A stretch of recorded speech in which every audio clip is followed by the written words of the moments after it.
Welcome back. Joining me is the Deputy Nationals Leader in the Senate, Kieran Gilbert. Thanks for your time.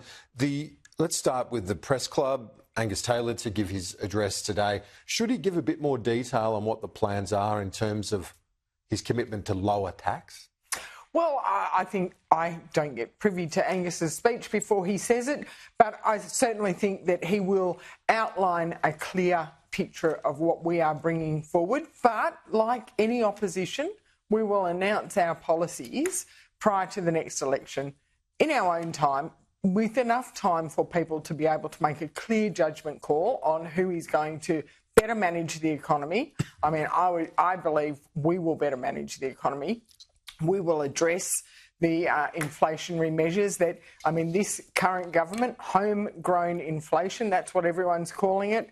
The economists last week weren't very impressed with this government's high spending budget, and Angus will cover off as much of the detail as he feels comfortable providing. Well, I guess if you don't put the commitments out there, it does leave a vacuum in which the government can also say, you've got this, well, they're saying it's a $45 billion black hole in the commitments that have been previously made by the coalition. Well, we will definitely, and Angus will definitely cover off the principles and explain the principles of what our policies will be. But we will explain our policies in our own time and not the time that the Labor government wants us to. And the same could be said for the nuclear debate as well. You've got the CSIRO report today saying it would cost twice the amount to stack up nuclear energy as it would renewables.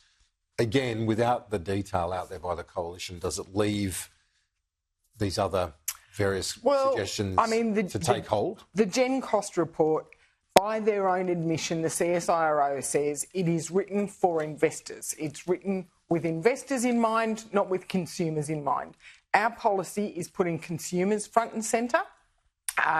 We know that there is a cost to nuclear, and we know that it will take time to move to nuclear, but we also know that most other nations in the world have nuclear in the mix, and the longer we take to get there, the longer it will take. So I think it's very prudent of us to be bringing nuclear forward as part of our energy mix. And I'll also highlight what the Gen Cost report is a bit vague about is hydrogen. And yet we've got this Labor government throwing $1 billion towards including green hydrogen, which is not yet commercially scalable, not yet in work anywhere in the world at a commercial scale. So they are just as loose with their plans as they're accusing us of. I think we're actually a lot clearer about what our plans are. The social licence question, though, it's a massive one, isn't it, when you're talking about nuclear particularly, given its history? Absolutely, but also let's talk about the social licence of offshore wind, which Chris Bowen has, and the Gen Cost report also highlights is going to cost an awful lot more than any onshore projects. The social licence with transmission lines is going downhill at a rapid scale. And when you talk about siting, the Labor government has not been clear about exactly where the 28,000 kilometres of transmission lines is going to have to go.